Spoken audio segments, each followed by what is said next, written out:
Salut, c'est Dr Love.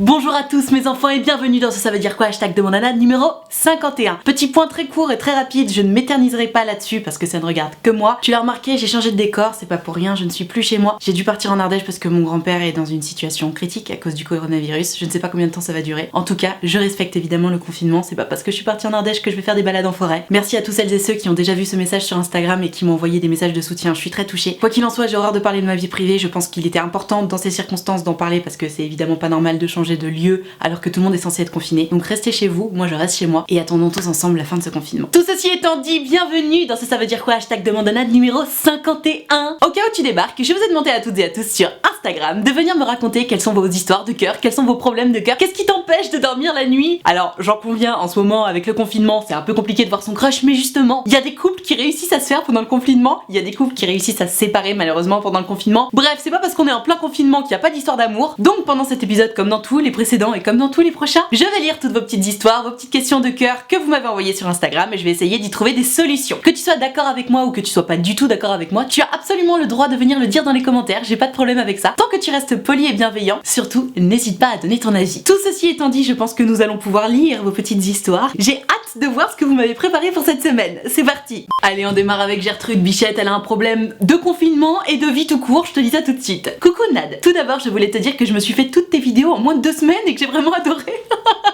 Merci beaucoup, trop mignonne. Merci beaucoup pour tes conseils, j'espère que ton grand-père se portera bien. Merci beaucoup. Voilà mon problème. Je parle depuis quelques temps avec un garçon sur les réseaux, entre parenthèses à peu près 11 mois. Ah oui quand même, 11 mois. Je ne l'ai pas encore vu mais on enchaîne les appels visio etc. Donc no fake. Déjà, c'est pas mal, vaut mieux ça. Il est vraiment en parfaite adéquation avec moi d'un point de vue psychologique. C'est trop drôle parce que point de vue elle a écrit POV. Coquinette. Et c'est vraiment la première fois que ça m'arrive. On se rencontre bientôt. Je lui ai menti sur le fait que je n'étais plus vierge. Entre parenthèses, j'ai 21 ans et je n'ai même jamais embrassé de garçon pour te dire ah ma bichette, mais pourquoi tu mens? Faut assumer qui on est. Mais bon, je comprends.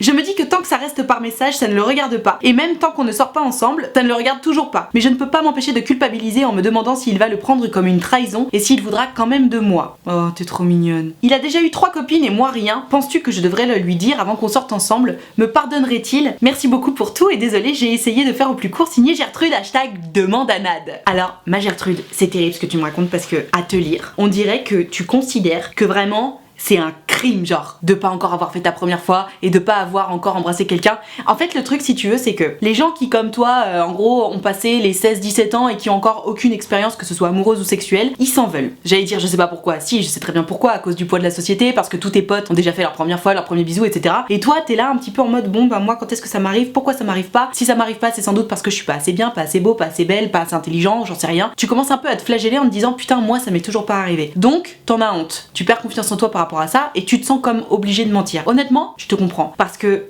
je sais pas à quel âge vraiment les gens commencent à devenir un peu plus matures, tu vois. Mais je sais que ça m'arrive très souvent d'avoir au téléphone des gens qui ont même 27, 28 ans, tu vois, et qui me disent bah voilà, j'ai toujours pas d'expérience, j'ai toujours pas fait l'amour, est-ce que je suis normale, etc. J'ose plus en parler à mes potes. Je les comprends parce que t'as pas envie de subir le regard des autres, t'as pas envie de subir leur jugement, t'as pas envie qu'on vienne te faire chier avec ça alors que t'y penses déjà tous les jours et que c'est déjà un poids pour toi. Donc honnêtement, ma Gertrude, que t'aies menti là-dessus, je peux te comprendre. En soi, idéalement, il faudrait ne pas avoir honte de qui on est. Il faudrait pas avoir honte de notre histoire en fait. Je peux comprendre que ce soit un poids, c'est pour ça que je te dis pas ah vilaine, t'as menti, tu vois. Je comprends tout à fait la raison pour laquelle t'as menti, parce que enfin c'est pas ce qu'on appelle un mensonge, tu vois, c'est juste quelque chose que t'assumes pas et t'attends de le voir en vrai pour assumer un petit peu plus ce qui se passe dans ta vie. C'est pas non plus très grave, tu vois. Maintenant tu me dis oui, est-ce que tu crois que je devrais lui dire avant qu'on sorte ensemble, etc. Avant que vous sortiez ensemble? Non, pas forcément. Si tu veux, il a pas forcément besoin de savoir que t'as encore jamais embrassé qui que ce soit pour t'embrasser la première fois, tu vois, ça on s'en fout. En revanche, si ça devient sérieux entre vous une fois que le confinement sera terminé et que vous pourrez vous rencontrer, je pense que ça pourrait être intéressant pour toi de lui dire que t'as encore jamais fait ta première fois. Parce qu'autant les bisous, bon on s'en fout, tu vois, tu fais un bisou, il y a rien de très grave, de très important, tu vois. Même si toi tu meurs d'envie de faire ton premier bisou, il y a rien de incroyable là-dedans. Alors que faire sa première fois, il me semble quand même que c'est un acte vachement plus fort, plus important, dont tu vas plus te souvenir en fait, tout simplement. Et si t'en parles pas avant avec ton mec, bah il le saura pas et peut-être qu'il prendra pas certaines précautions ou j'en sais rien. Et puis de toute façon, généralement, hein, je veux pas faire de généralité, mais très souvent, les nanas qui font la première fois, ça leur fait mal. Je pense que tu seras bien contente qu'ils sachent que c'est ta première fois pour qu'ils puissent y aller plus doucement que si c'était pas ta première fois et que donc il y aille en mode franco, tu vois. Donc pour le délire de ah est-ce que tu crois que j'aurais pas dû mentir, etc. etc.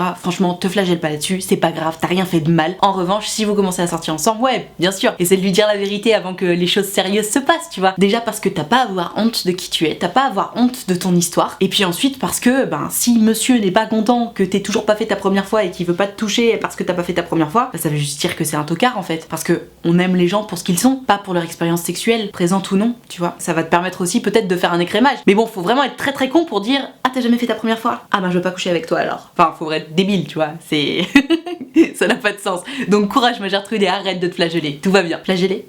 Je sais pas. Je détiens désormais la preuve que même pendant le confinement, il y a des connards qui cherchent à tromper leur meuf. Putain, mais faut le vouloir quand même. C'est donc Gertrude qui me raconte coucou Nad. Moi je t'explique, j'ai rencontré un gars sur Insta qu'on nommera Alphonse, of course. On a commencé à parler, c'était assez froid et puis finalement ça s'est un petit peu réchauffé. Alors moi pour être fixée, je lui ai clairement demandé s'il était en couple ou célib. Et il m'a répondu en couple, MDR. Ouais, MDR.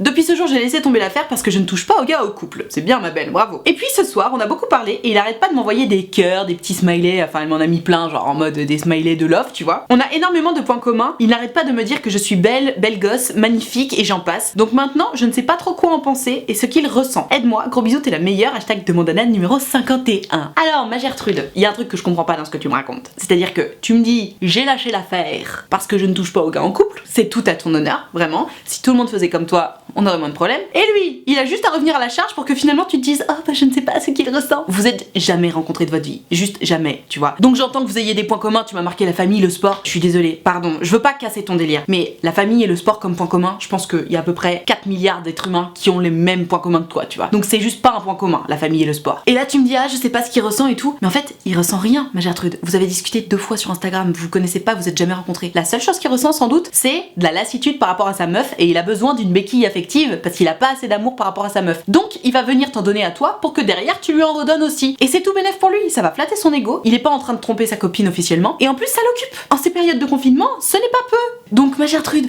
oui je ne sais pas ce qu'il ressent, nanana, maintenant qu'il m'a dit que j'étais belle gosse et blablabla, mais juste en fait tout ce qu'il ressent c'est qu'il est délaissé par sa meuf et qu'il a besoin de plus d'affection. Ça tombe sur toi, ça aurait pu tomber sur n'importe qui, mais vraiment, essaie de pas commencer à te faire des films là-dessus parce que le mec est en couple. Rappelle-toi, il est en couple, il vient chercher de l'affection chez toi, il commence même à te draguer. Parce que je suis désolée, mais moi mon mec demain il envoie sur Instagram à d'autres meufs, oh là là t'es trop belle gosse, t'es magnifique, oh, t'es vraiment super belle, et puis on a plein de points communs, je le tège, direct. Donc ok, au sens littéral, il a pas trompé sa meuf, mais honnêtement, il te fait littéralement du rentre dedans, donc ça on n'aime pas du tout. Et en plus il est en couple, donc ça veut dire quoi? Ça veut dire que même s'il quittait sa meuf, bon déjà il y aurait le moment de transition où il penserait qu'à elle alors qu'il serait avec toi, et ensuite il fera pareil quand il sortira avec toi. Les personnes qui sont un petit peu instables comme ça, qui ont besoin d'affection dans tous les sens, ne crois pas que tu vas réussir à les changer. Les gens changent avec le temps, ils vont changer parce qu'ils vont avoir des chocs dans leur vie ou des prises de conscience, mais c'est pas, ou vraiment rarement, un autre individu qui va les faire changer. Donc ma Gertrude, tu me dis ah je sais pas trop quoi en penser et tout, mais bloque-le ce mec, bloque-le, parce que t'es en train de t'engouffrer dans une espèce de tourbillon, et en plus comme c'est le confinement, on a que ça à penser, vraiment. Enfin je sais que vous avez un peu des cours et tout, les collégiens, les lycéens, peut-être à la fac aussi, mais t'as quand même que ça à penser parce que tu peux pas aller faire un tour, tu peux pas aller faire bronzette avec tes copines, donc dès que t'as des petits messages sur Instagram, bam t'es à fond. Donc vraiment, tu sais pas quoi en penser, moi je te le dis, bloque-le, dis-lui écoute, c'est bon quoi, t'es en couple, t'es en train de me draguer, moi j'aime pas ça, salut, ciao. Et puis en plus comme ça tu resteras dans tes principes, tu me dis toi-même que tu touches pas au mec en couple, bah il touche pas ma jolie hein. Franchement,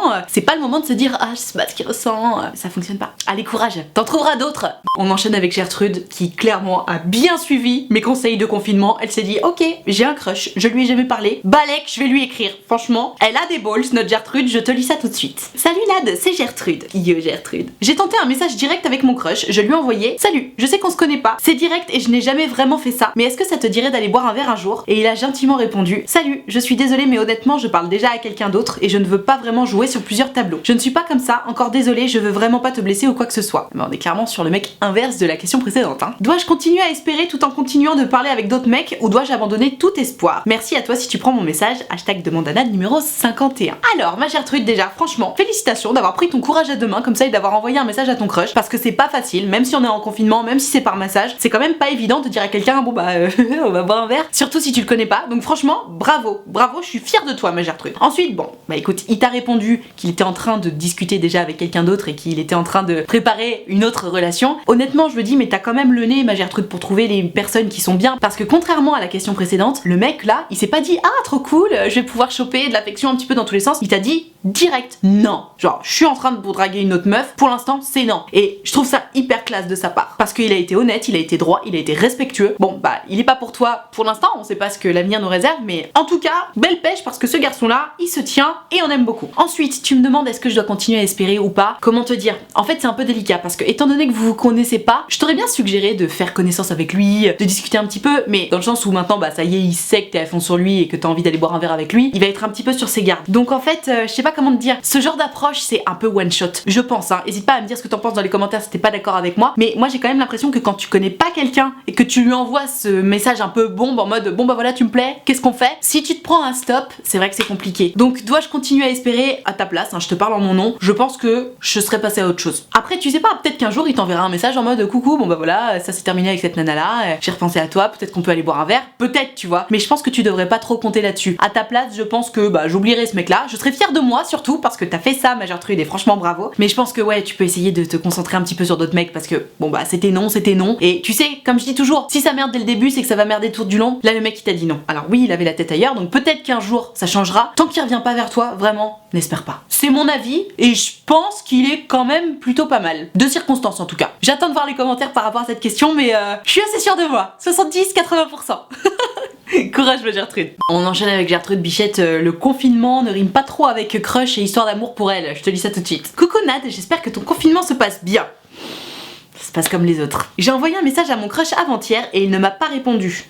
Ah, j'avais appliqué la stratégie du silence radio. Pendant 7 jours, je ne lui ai pas parlé et comme on est en confinement, on ne s'est pas croisé du tout. Oui, totalement. Sauf que le problème, c'est qu'il ne m'a pas envoyé de message malgré le fait qu'il avait changé de comportement avec moi les semaines précédentes. Moi, je pensais vraiment qu'il y avait du progrès. Du coup, t'en penses quoi? PS, appelle-moi Gertrude, demande à Nad. Alors, ma Gertrude, moi je pars d'un principe très simple. Étant donné qu'on est en confinement, bon, on a quand même plus ou moins que ça à faire d'avoir son téléphone sur soi. Alors je vois depuis le confinement beaucoup de commentaires qui disent ah mais non, n'importe quoi, moi je travaille, alors j'ai pas que ça à faire, etc. Oui, évidemment. Ce que je veux dire par on a que ça à faire, c'est que on est quand même plus sur nos portables dans le sens où on a moins de vie sociale, voire pas de vie sociale pour celles et ceux qui sont confinés seuls. Et donc fatalement, tu vas passer plus de temps sur ton téléphone. Je sais pas pour vous, mais moi, mon rapport hebdomadaire de passage de temps sur mon téléphone, il a doublé, tu vois. Mais parce qu'on a que ça à faire, on est confinés chez nous, bon bah voilà. Donc toujours est-il que c'est quand même beaucoup plus difficile de louper un message. Là, tu me dis que c'est ton crush, qui avait un début de commencement un petit peu ambigu entre vous deux avant le confinement, et que bon, il t'a pas écrit pendant les 7 premiers jours, enfin non pas dans les 7 premiers jours du coup, parce que aujourd'hui je tourne cette vidéo, on est le 30 mars, ça fait déjà 14 jours qu'on est confiné. Ok, donc ça veut dire que vous étiez parlé au début. Bref, ça faisait une semaine que vous étiez pas parlé, tu lui envoies un message, il te répond pas. Tu m'aurais dit j'ai envoyé un message il y a 2 heures, il m'a pas répondu, je t'aurais dit attends un petit peu, tu vois. Là, ça fait quand même 2 jours. En fait, j'aurais bien aimé savoir ce que tu lui as envoyé comme message. Est-ce que tu lui as envoyé un message qui appelle à une réponse ou est-ce que tu lui as juste envoyé un petit message qui n'appelle pas à avoir de réponse? Parce que ça change tout en fait. Même si dans tous les cas, entre nous, Gertrude, s'il était à fond sur toi ce garçon, que ton message appelle une réponse ou pas, il aurait trouvé un moyen de te répondre en fait. Parce que quand ton crush t'écrit, tu réponds. Quand t'es à fond, tu réponds. Et j'entends que tu veuilles te faire désirer, etc. Mais bon, quand tu te fais désirer, t'attends 1 ou 2 heures, tu vois, t'attends pas 2 jours. Donc là, tu me dis, ma Gertrude, ah, t'en penses quoi et tout? Soit il y a un drame chez lui, et c'est possible, hein, bon, on est quand même dans des temps difficiles, et il y a pas mal de familles qui sont touchées malgré tout. Et auquel cas, bon bah, on lui pardonne évidemment, tu vois, il a pas que ça à foutre de te draguer ou quoi que ce soit. Soit, bah, il se passe rien dans sa vie, il se passe rien dans sa famille, et puis il a pas vu ton message, mais bon, j'y crois pas trop, ou alors il a vu ton message, et puis bah, il te répond pas, quoi. À partir du moment où ton crush te répond pas, pour moi, c'est quand même plutôt mauvais signe. À toi de voir, hein. Moi, si j'étais toi, j'enverrais un dernier petit message en mode bon bah alors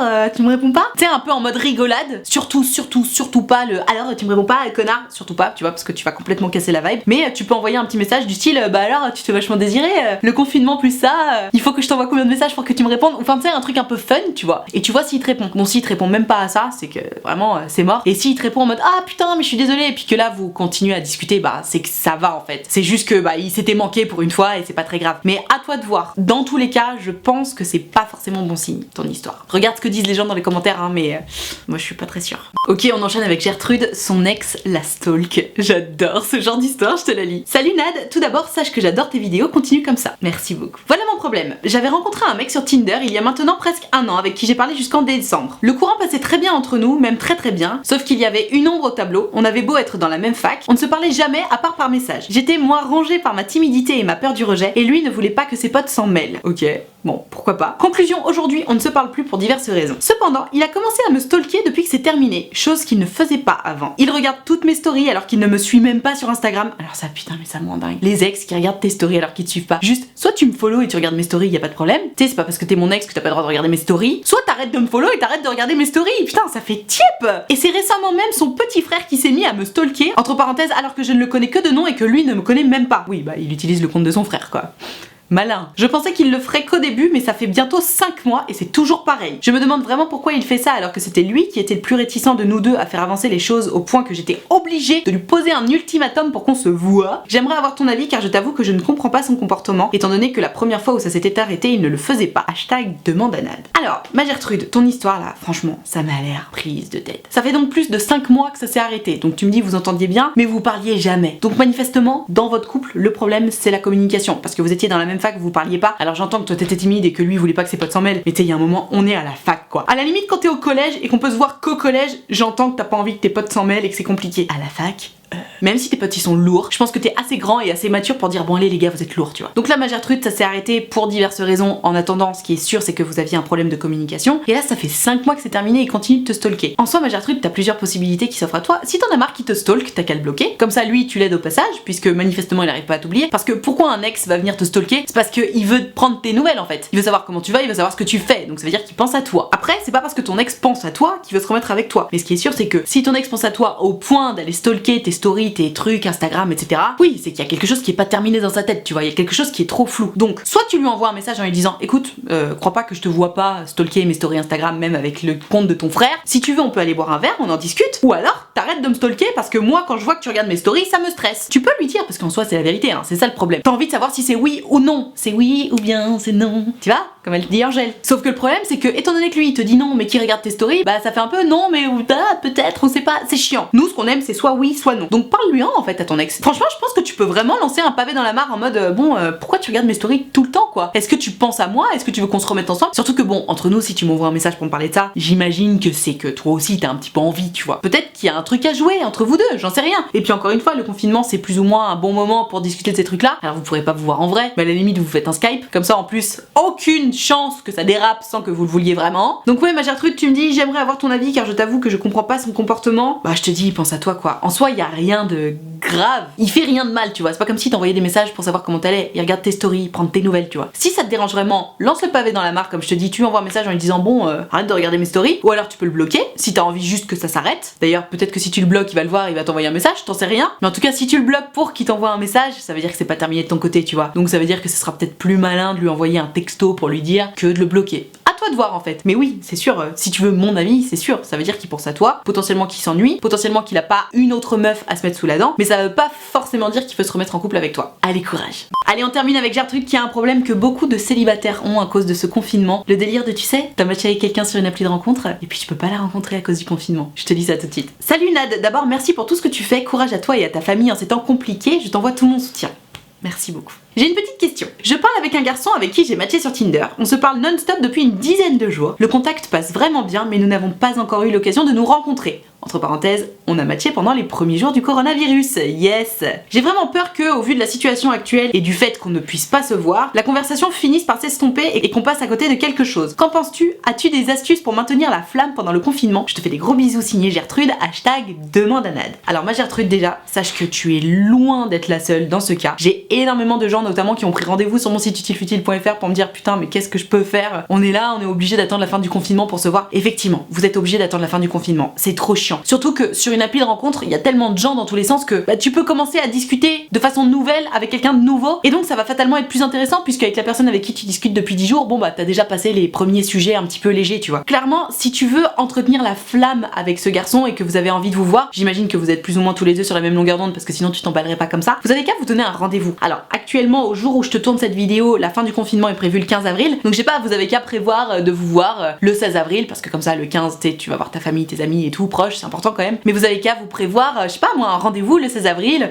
dans tel bar parce que vous adorez ce bar-là. Enfin tu sais, vous pouvez prévoir ensemble ce moment-là. Bon, alors après, s'il y a encore 2 semaines de plus de confinement, ce qui apparemment est quand même plus ou moins dans les bacs, ce sera le seum et ce sera reporté du coup à la fin du confinement. Mais donnez-vous ce rendez-vous-là, essayez de parler de où vous allez aller, de ce que vous allez manger, j'en sais rien. Mais trouvez-vous ce rendez-vous-là parce que ça fait la carotte en fait, ça fait la carotte pour avancer. Et comme ça, vous continuez de vous écrire. Après, c'est quelque chose que j'ai déjà suggéré à des personnes qui ont pris rendez-vous sur mon site. J'avais suggéré de faire un apéro Skype ou Google Hangout ou ce que tu veux, tu vois. Bref, une visioconférence où tu bois un verre. Le problème de ça, j'en conviens, c'est que, bah fatalement, ça peut pas déraper. Mais en principe, arrête-moi si je me trompe, mais très souvent, tu sais, quand tu fais un premier date Tinder, tu discutes juste. Donc peut-être que pour le premier date, entre guillemets, vous pouvez juste vous faire un apéro Skype. C'est tellement à la mode en plus en termes de confinement. Et de toute façon, en fait, c'est ça le problème, c'est que, étant donné qu'on est tous confinés, on peut pas se voir. Donc, soit tu fais au plus proche de ce que tu peux faire, c'est-à-dire un apéro Skype, parce que bah vous picolez tous les deux en même temps, vous êtes en visio et vous racontez des trucs, soit tu préfères ne pas le faire et là bon bah à toi d'essayer de faire en sorte que la conversation ne s'essouffle pas, etc. C'est compliqué, ça peut être fastidieux comme jeu. Donc à toi de voir ce que tu préfères, mais honnêtement les apéros Skype en cette période ça ne me choque pas du tout. Et je te dis, mettez-vous une date à laquelle vous allez vous voir pour sûr et vous serez trop content de vous voir. Malheureusement non, évidemment j'ai pas plus de conseils que les autres pour entretenir la flamme alors que t'as jamais rencontré quelqu'un, tu vois. Les Skype ou alors les appels, si t'es un petit peu trop timide pour faire un Skype, ben mets-toi en appel, tu vois. Comme ça vous pourrez faire un petit peu connaissance ou quoi. Mais ouais non, malheureusement j'ai pas grand chose de plus à te proposer. Sorry. Voilà, je vais m'arrêter là pour ça veut dire quoi, hashtag demande à Nad numéro 51 dans ce merveilleux décor. Voilà avec mes 2 coussins qui remplacent paf, tic et tac, j'ai décidé de les appeler.